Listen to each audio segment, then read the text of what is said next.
conferences, people come and share their gifts, share the ideas, share the inspiration, and get to know other people, get to hear from other people from all over the world. And it's really a boiling cauldron of creativity and support for everybody. And so I've been to 20 of those Global Inspiration Conferences, and I love it. And then after a while, we get to know the people, and then we meet them, and suddenly they're all here on my screen. So anyway, that's something that I recommend if you haven't come to one of those conferences yet, to come and attend one. It's 1 week long, like Viola was saying, and it's well worth it. So from being a network of breath workers, when it was created in '94, and offering this once a year opportunity to get together, after some years, we started getting some ideas, and suddenly somebody came to us and said, with this breath, that's such a powerful tool, why don't you apply to the Economic and Council of the UN? Because now the UN is so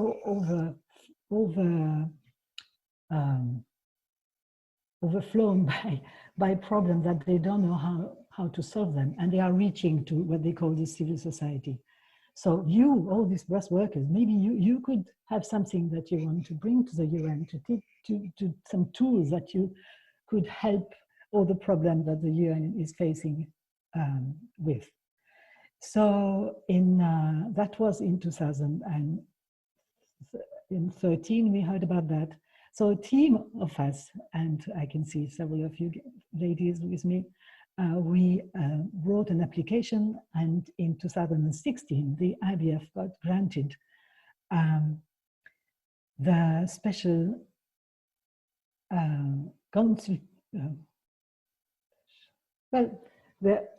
the special, I never remember the words, but that's not a problem, consultative status for the Economic and Social Council of the UN. So we have now the possibility of going to UN meetings. And last year, for the first time, our group that is led by Joanne, the conscious breathing for in the classroom, went to one of the UN meetings and had really suddenly created a huge opening again.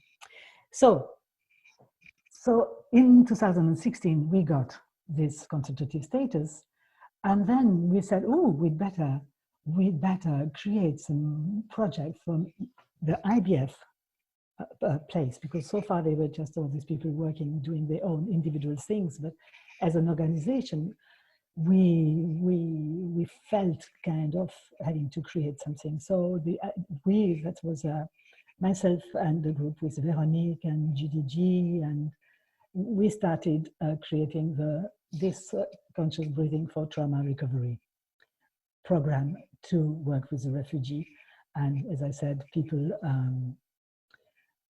suffering from natural disasters. And now we have this fantastic program that is, then it was more with GDG, we developed a complete script of the program, and we went to test it in Athens for 3 times 1 week in 2018, working with the refugees there, and the organization, the non-governmental organization that look after the refugee in Athens. And we saw that we had a very good tool.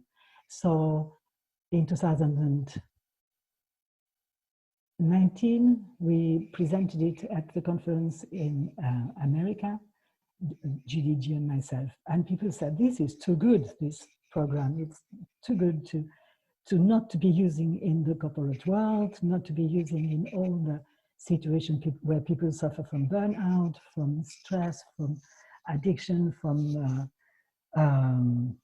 all kinds of other ailments. And so we are in the process of developing it to fit all these other situations. It exists in English so far, but it's going to be translated in all kinds of other languages. So So I'm speaking English as well today, but again, the script is going to be available in Spanish, in French, and in probably, I think, conscious breathing in the school have got 36 translations already at hand. So I think that's also the scope we are looking at. So I don't know if some of you have never looked into breathwork before. Oh, yes, let's say before this morning, because we've done quite a lot of breathwork today already, conscious breathing. But if you haven't, it's just for you, because this program is such that we can teach conscious breathing to people who have never heard about it.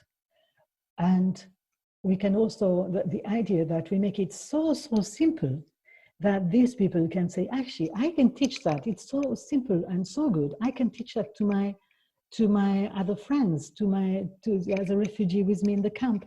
So we wanted a tool that is so simple that we can teach it for people to teach, people who are non-breath workers. So that anybody, after we counted 10 hours training, could actually teach it themselves. So I think this is, the idea would be that once you experience it, once you got a little bit of training, if you've never done that before, but 10 hours, it's really very, very short, you can roll it on, you can pass it on, you can, and it would bring this tool to the maximum of people with counting on people themselves. I don't know, you can see what I mean.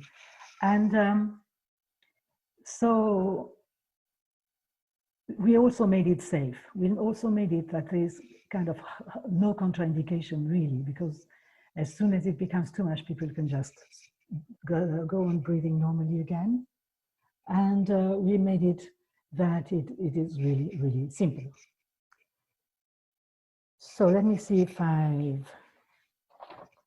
so today we're going to try a little bit. So there's two components in this program. One is having people have an awareness of their breathing apparatus. I'm sure you have a very good awareness yourself, because if you hadn't before 9 o'clock this morning, you certainly got it during the first talks, but some people have been breathing for a long, long time and not putting at all the attention on their breathing system. So this is an exercise to look at, to bring our attention within and look at how we breathe. So that's what we're going to do. And then I'm going to tell you a little bit of the autonomic nervous system, about the autonomic nervous system, although you probably have heard already, it's mentioned quite a few times this morning. But I'll just underline a few things, and then I teach you, and I'll talk to you about coherent breathing, which is the method that we use. It's kind of an old way of breathing from the pranayama, long time ago but it has been corroborated by neuroscience and by Stephen Elliott. And so we're very pleased that he's allowed us to use it for this program. So I'm going to show you a little bit and tell you a little bit about coherent breathing, and then I'll teach you how to practice, and also how we can help ourselves with some applications that are available in the market. Because that it happens with all the refugees we worked with, they had mobile phones. So it was actually very convenient to have them download the application and work with them. So,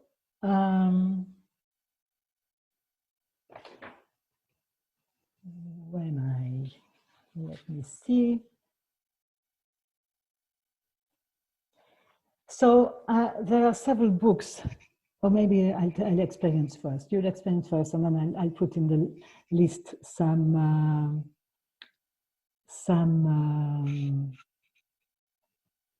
references for the books that you might be interested to read. So first, let's start with this breath awareness I was telling you about. So make sure you're comfortable in your seat, and you know, if you at any time feel a bit funny and a bit dizzy, just stop during the exercise. Just start breathing normally again, and you can still stay with us and look at the pictures or and listen. It's okay. So the idea is that, and you can close your eyes or keep them open. It doesn't matter. But if you can just gently take a big inhale and then relaxing on the exhale. And once you have exhaled completely, you can breathe in again.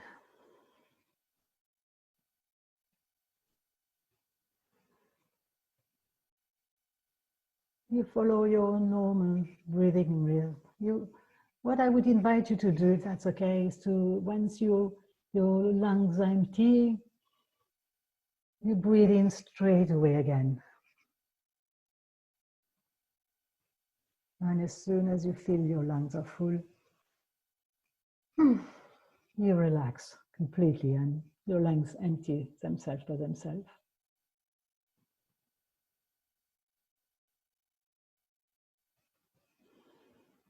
It's a connected breathing.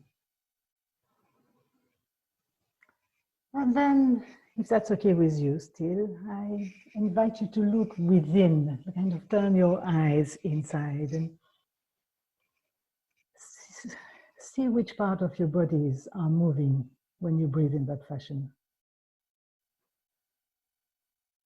Can you feel the air going down? Is your tummy moving?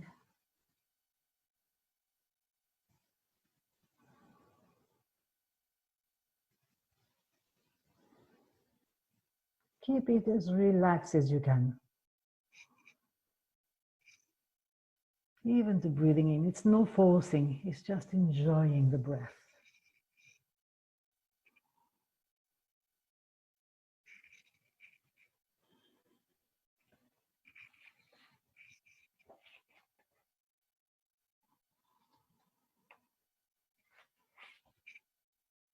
How are you doing?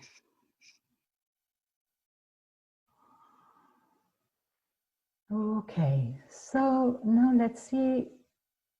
I invite you, you go on doing breathing like this, but I invite you to count how many seconds your in breath is taking and how many seconds your out breath is taking. So I'm going to show mine maybe, but it's not a competition at all. It's just without forcing.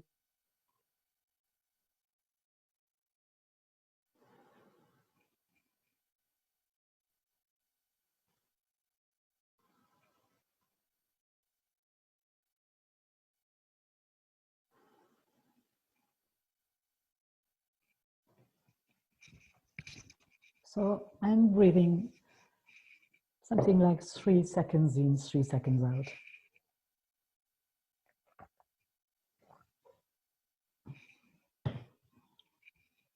So you can make a mental note of your speed of breathing. And now we're going to explore a little bit if we can expand our breathing. So I invite you to put your hands on each side of your chest, of your rib cage. And next time you breathe in, you try and push away your rib cage very gently, very gently. Actually, you can see that they can move quite a lot if you offer some resistance with your hand. You can see how your rib cage can expand sideways.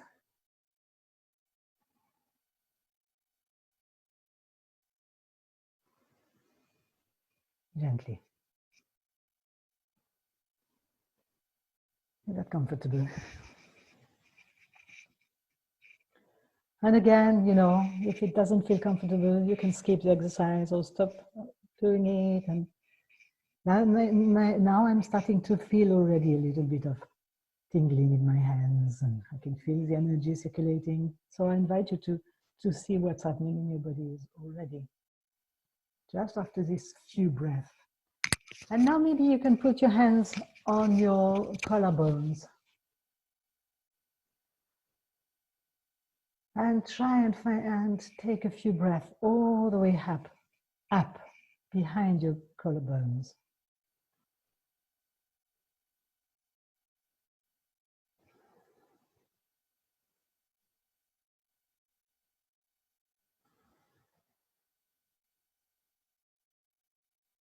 Can you feel your chest moving behind your fingers if you put your fingers up towards your collarbones?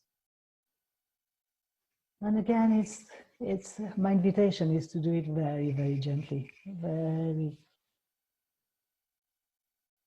like a delight to be breathing up there, like a special pleasure you're giving yourself.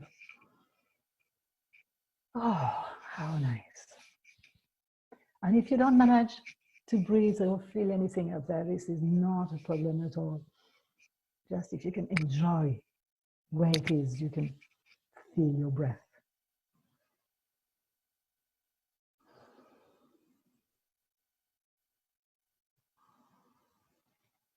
The next thing I'd like to ask you is to put your hand, if you will, on your tummy.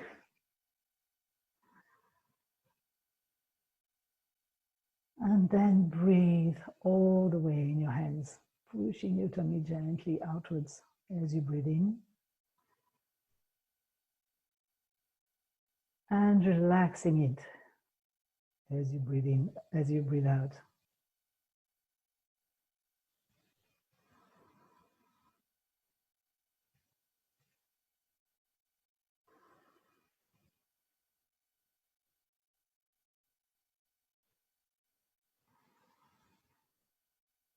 So it's your diaphragm that you pull down towards your tummy, that is bringing this feel that we are breathing in our tummy.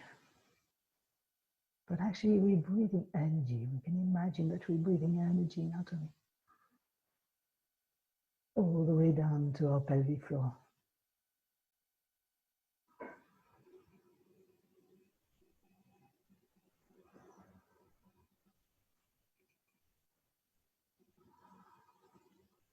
And if that's okay with you, I invite you to breathe all the way into your feet.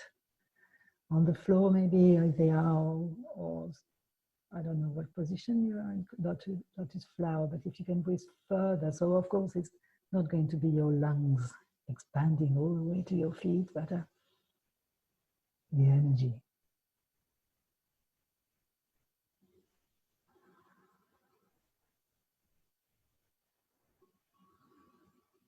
And you feel the miracle of breathing all the way into your feet, all the way into your toes. It's an invitation to relax every part of your body all the way, so that you can feel the energy tingling into your toes.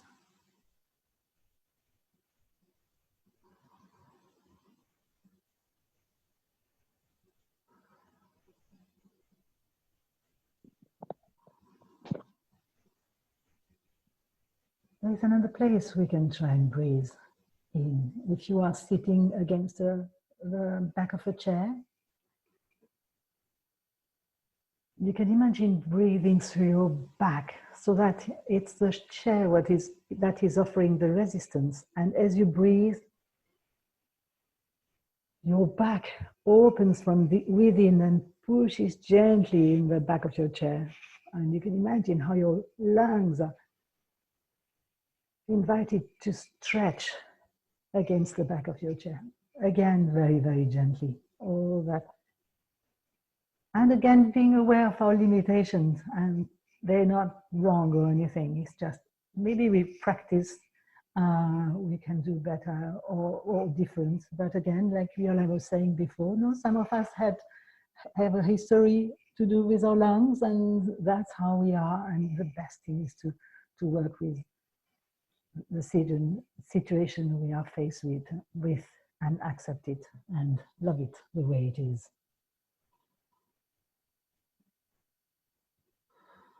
And enjoy every breath.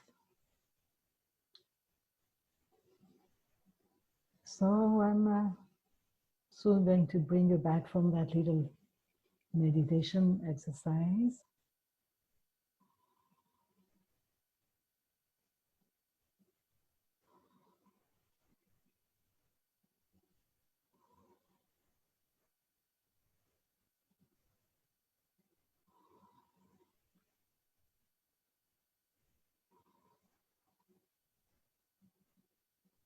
Okay. So you can now start moving your toes, your fingers, and come back from the within world to this online world.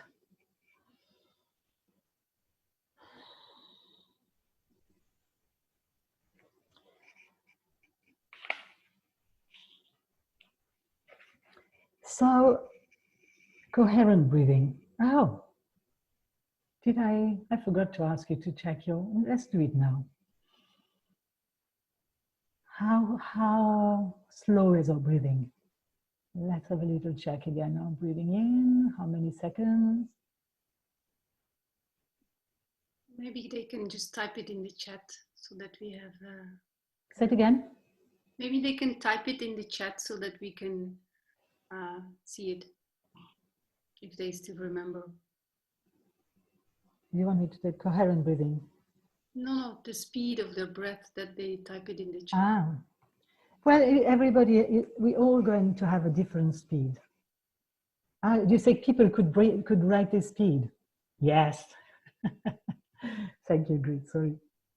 Yes, but you know, it's not a competition at all. Our breath is precious. Our breath is perfect the way it is. And yes, it probably has a possibility of expanding and becoming sweeter and softer and more energized. And also there'll be a breath right for different circumstances. So I tend to work with very gentle breathe, and I like gentleness and softness, and I like to have compassion for a limitation and accept ourselves like the way we are. So that's lovely to see all your scores. Fantastic, thank you. So it's interesting to see that actually, because the method developed by Stephen Elliott, coherent breathing, is saying that the optimal breathing is 5 breaths per minute. That is what neuroscience, that's what his scientific approach has proven to bring the best balance between to the autonomic nervous system. So yes, I was going to tell you a little bit about the autonomic nervous system. This is a system that manages all our automatic systems, like the things that we don't have to think about it, and they're happening in our body, like the breathing, the digesting, the hormonal, the immune system. So they are all happening by themselves, and they are managed by the autonomic nervous system. And this system has got 2 branches, the sympathetic system that manages the fight or flight in us. That is when we have the adrenaline, and the parasympathetic system, which is rest and restore. And this is what more endocrine hormones are brought to the body. And in our life, we need both. We need both the sympathetic and the parasympathetic, depending on the situation we are facing. But a lifelong on say, the sympathetic, lifelong of stress, of worries, of fears, is really bringing the body in an imbalance that is not healthy. So with the breath, we're lucky because that is one of the item on the ingredient of the autonomic nervous system that we can have an influence on. So what Stephen Elliott has shown in his studies is that bringing our breath to 5 breaths per minute, that is 6 seconds in,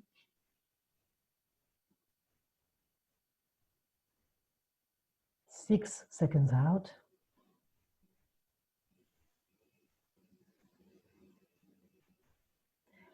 is the optimal breathing to get this balance. For some of us, it's more like 5 seconds in, 5 seconds out. It doesn't have to be 6, but for taller people, it tends to be a bit slower. I guess because, I don't know, the breath has got to circulate longer within us, I don't know. But I like 6 seconds in, 6 seconds out. So, coherent breathing.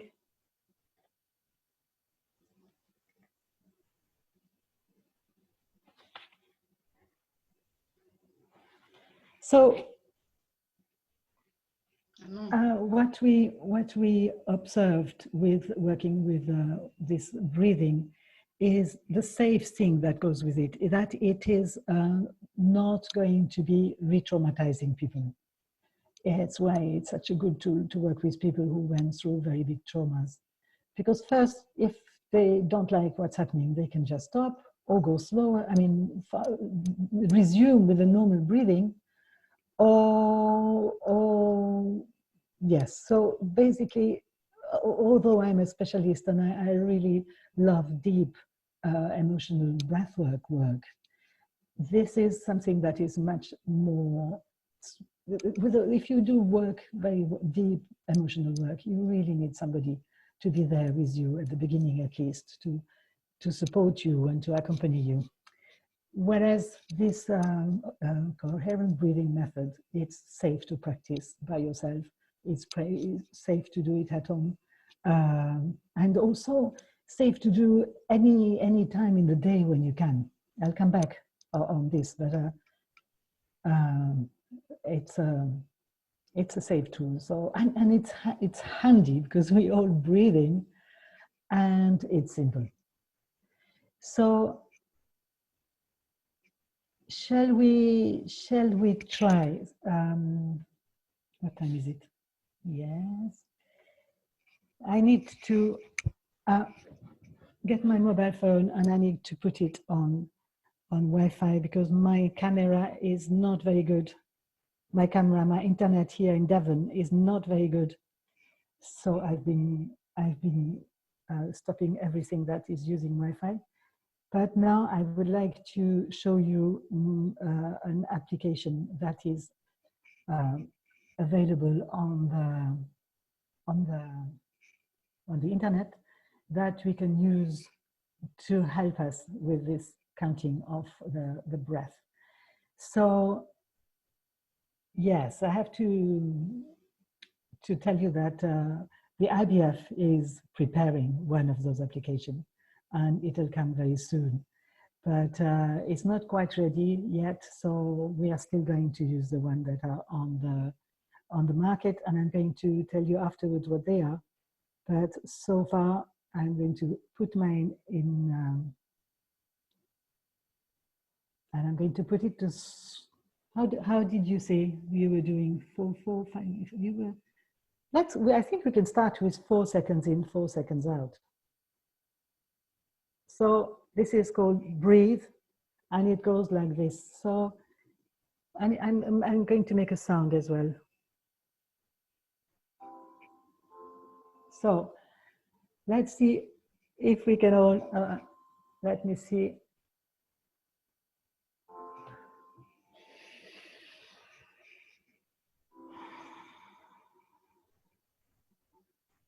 So that if you want to practice breathing 4 seconds in, 4 seconds out.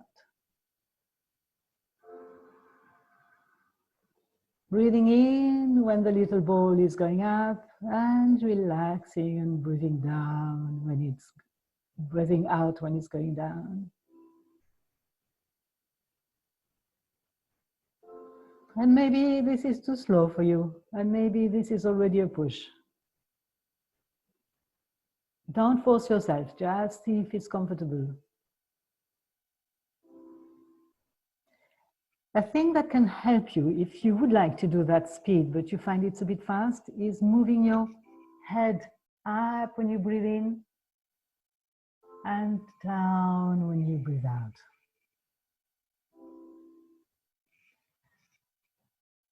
It helps. It helps slowing down the breath.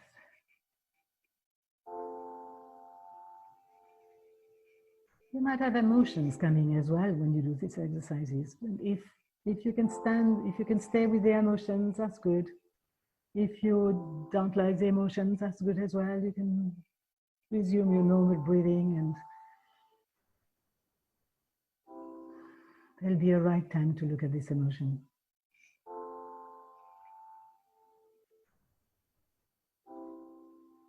Thank you, Grit, for putting the information.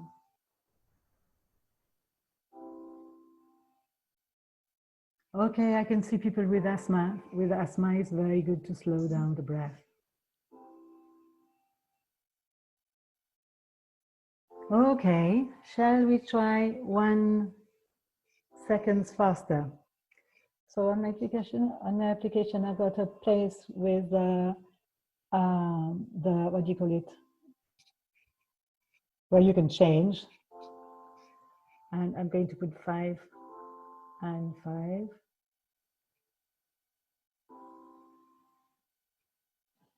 That's 5.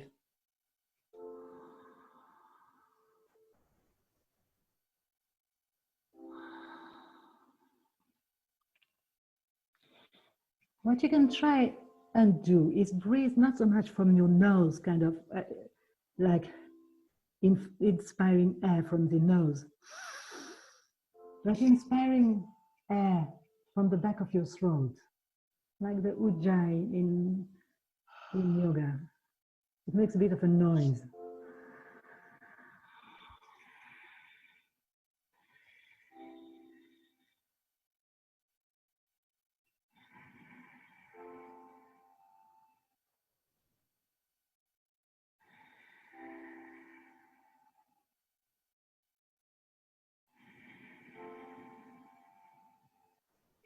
And it's good to breathe through your nose if you can. In and out through your nose. And if you can't, breathing through your mouth is okay too.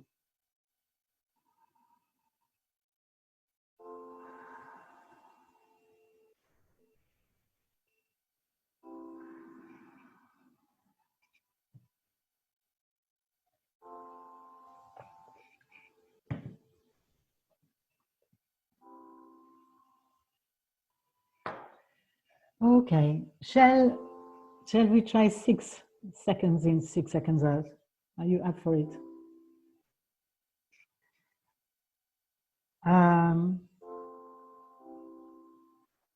It's slower.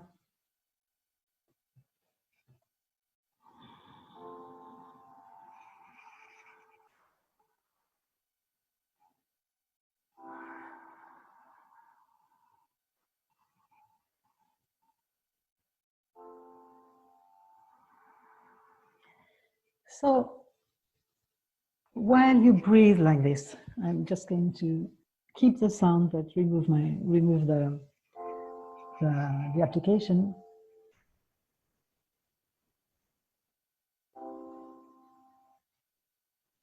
When you breathe like this, it's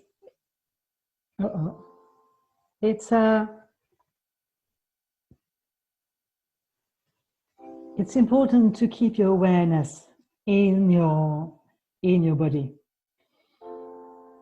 You can imagine your heart opening like a flower and then closing like a flower closing.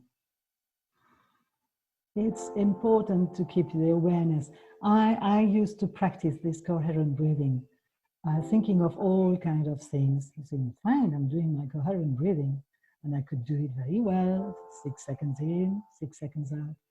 But then I got a little tool that was able to measure my heart rate variability, which is why you want to practice coherent breathing, is to really put your heart in sync with your nervous system.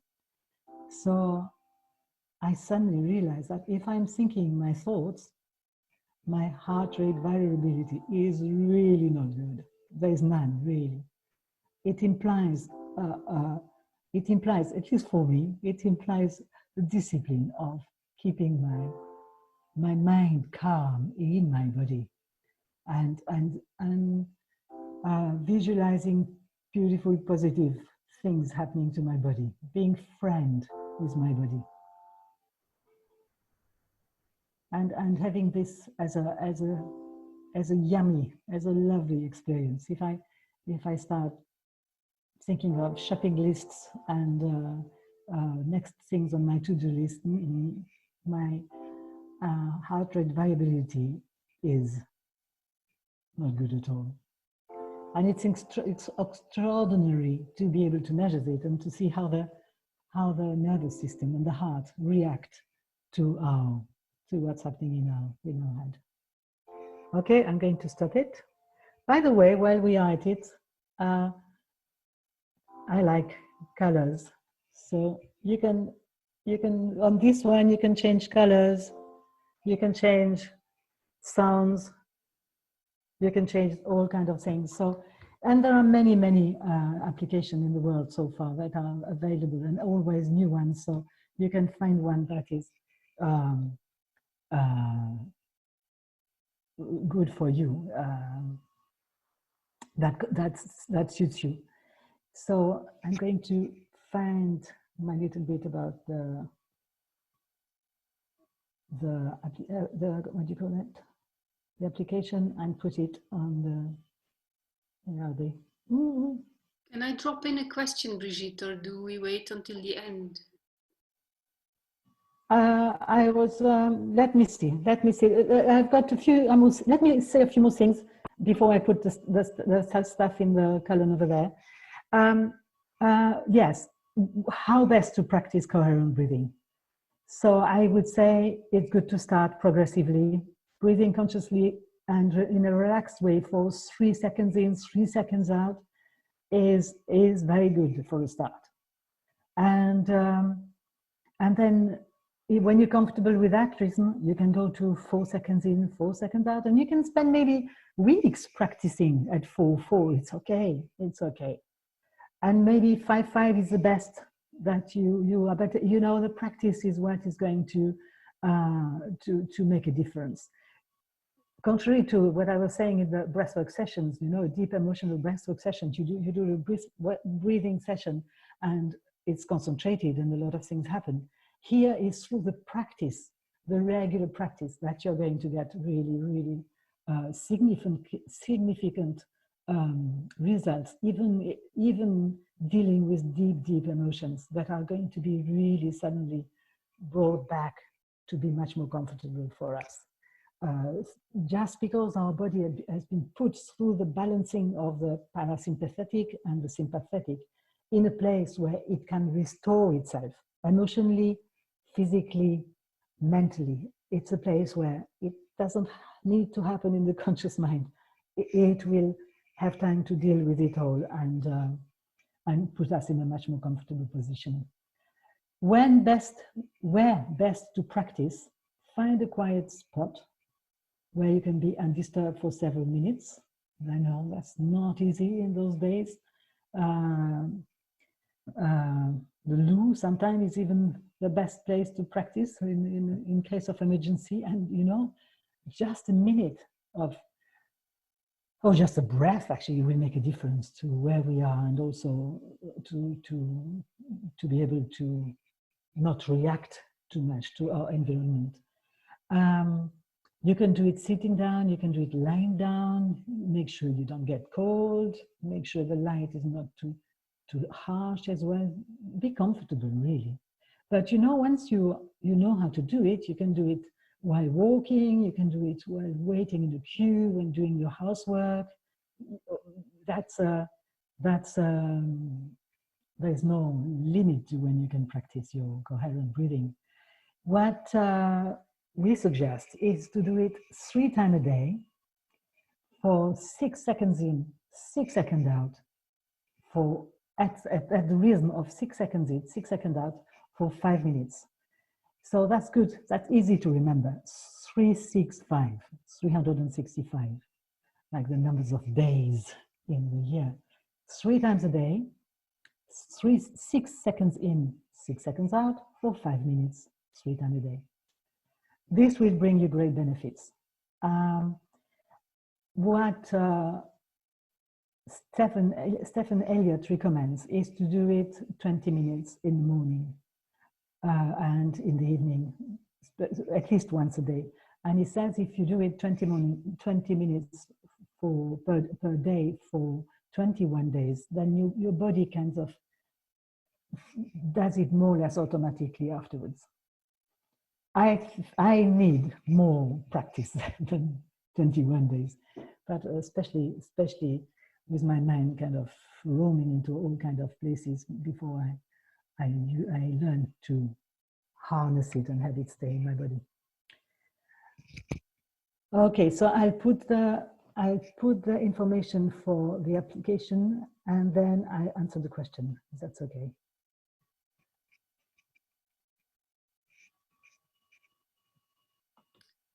Okay, so. Okay. A question, Brigitte, can you talk about the app project that IBF is making? Yes, well, when we were in Athens, working with the refugee, GDG and myself, we find ourselves spending the weekend on a lovely island and having some drinks in the bar. Well, that was my idea actually. Why don't we create our own application so that we've got all the things we would like, all the yummy colors and exactly how we like it. And then over the last month, GDG and Mario have been working, and I think it's very, very near ready. I was hoping it was ready for today, but because of the coronavirus and all the things having stopped, it's not. But it will come very soon, and I think it'll look a bit like the one I was showing. That is one for Androids. But there are others for Apples and iPhones, and it will look like this, but it will be better, and it will be for both Androids and Apples. You'll hear about it very soon. Thank you. Another magic, not magic because they put a lot of work in it, but creation of the IBF